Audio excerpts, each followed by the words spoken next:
Hi అండి అందరికీ. ఈరోజైతే నాకు చాలా కోపంగా ఉంది. ఎందుకో తెలుసా? నేను ఈవినింగ్ బట్టలన్నీ ఉతికి ఆరేసి వెళ్ళాను.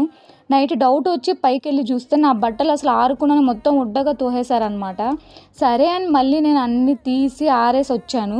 మార్నింగ్ ఒక 11కి వెళ్ళా అనమాట. మొత్తం ఆరిపోయి ఉంటాయి తెచ్చుకుందాం అనేసి హ్యాపీగా వెళ్ళి చూస్తే సేమ్ మళ్ళీ అన్నీ ఉడ్డగా తోసేశారు. నాకైతే చాలా కోపం వచ్చింది. నా బట్టలే కాదు, ఇంకా ఇద్దరు ముగ్గురు బట్టలు కూడా అలాగే తోసేశారనమాట.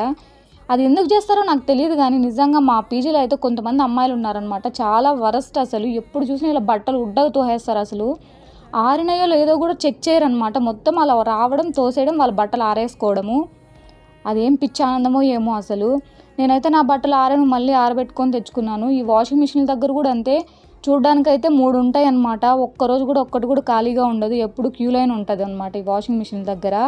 సరే ఎవరన్నా వేసిన బట్టలు తీస్తారేమో వేసుకుందాము అనుకుంటే ఆ దృష్టం కూడా ఉండదు అనమాట.